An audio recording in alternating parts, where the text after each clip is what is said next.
Hi viewers, welcome to filmy beat. నేను మీ అనుష. తెలుగు నేలపై నటన అంటే ముందుగా గుర్తుకు వచ్చే పేరు అక్కినేని నాగేశ్వరరావు. నాటకాల నుంచి సినిమాల వైపు నడిచిన ఆయన వెండి తెరకు రొమాంటిక్ రంగులద్దిన హీరోగా నిలిచారు. సాంఘికాలు, జానపదాలు, పౌరాణికాలు ఒక్కటేమిటి, ఆయన నటించని జానర్ లేదు, చెయ్యని పాత్ర లేదు.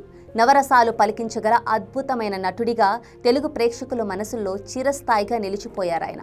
దేవదాసు, డాక్టర్ చక్రవర్తి, ప్రేమ్ నగర్, ప్రేమాభిషేకం లాంటి క్లాసిక్స్తో ప్రేక్షకుల చేత జేజేలు కొట్టించుకున్నారు.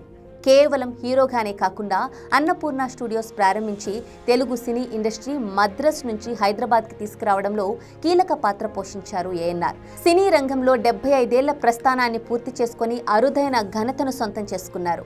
పేగు క్యాన్సర్తో 2014 జనవరి 22న ఆయన కన్నుమూశారు. ఏఎన్ఆర్ ఈ లోకాన్ని విడిచి దశాబ్దం దాటుతున్నా తన సినిమాల రూపంలో ప్రేక్షకుల్ని అలరిస్తూనే ఉన్నారు.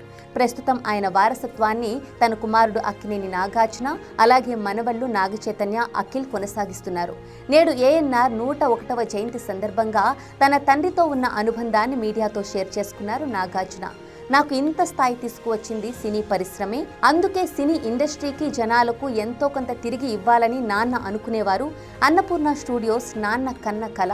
ఆయన స్థాపించిన ఈ స్టూడియో ఇప్పుడు అత్యాధునిక టెక్నాలజీతో సినీ రంగానికి సేవలందిస్తోంది.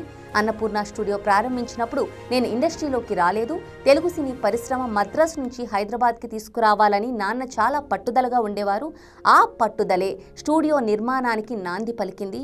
శివ, గీతాంజలి చిత్రాలు పూర్తయ్యాక నేను కూడా హైదరాబాద్లో షూటింగులు చేస్తానని నాన్నకి చెప్పేవాణ్ణి. అయితే అప్పట్లో ఇక్కడ ఏమీ ఉండేది కాదు. జూనియర్ ఆర్టిస్టులు మినహా అందరినీ చెన్నై నుంచే తీసుకురావాల్సి వచ్చేది. అది నిర్మాతలకు భారంగా మారడంతో నేను రెమ్యూనరేషన్ని తగ్గించుకునేవాణ్ణి అని నాగార్జున చెప్పుకొచ్చారు. ఇక నా 100వ చిత్రం త్వరలోనే ప్రారంభమవుతుంది. అఖిల్ నటిస్తున్న లెనిన్ షూటింగ్ జరుగుతోంది. రంభ, ఊర్వశి, మేనక అనే చిత్రంతో పాటు అల్లరి నరేష్ హీరోగా ఓ చిత్రాన్ని నిర్మిస్తున్నాం. వీటితో పాటు కొత్త నటీనటులు, డైరెక్టర్తో ఓ సినిమా ప్లాన్ చేస్తున్నాం. వచ్చే ఏడాది మా సంస్థ నుంచి 4 నుంచి 5 సినిమాలు రాబోతున్నాయి. నాన్న పుట్టినరోజు అయితే ఇల్లంతా అభిమానులతో నిండిపోయేది. రోజంతా వాళ్ళని కలవడానికి సరిపోయేది. అభిమానులంటే నాన్నకి ప్రాణం. ఫ్యాన్స్ని కలిసిన తర్వాత స్నేహితులతో ముచ్చటించి మధ్యాహ్నం కాసేపు పడుకున్న తర్వాతే ఫ్యామిలీకి టైం కేటాయించేవారు. ఆ రోజు రాత్రి కుటుంబ సభ్యులందరితో కలిసి భోజనం చేసేవారు. నాన్న పుట్టినరోజు నాడు ఇంట్లో పండగ వాతావరణం ఉండేది. గత ఏడాది నాన్న శత జయంతి వేడుకలు నిర్వహించాం. ఈ ఏడాది అన్నపూర్ణ స్టూడియోకి గోల్డెన్ జూబ్లీ ఇయర్. స్టూడియోలో నాన్న విగ్రహం పెట్టాక నాకు చాలా తృప్తిగా అనిపిస్తోంది అన్నారు నాగార్జున. ఇక ఆయన అక్కడే ఉన్నట్లు అనిపిస్తోంది.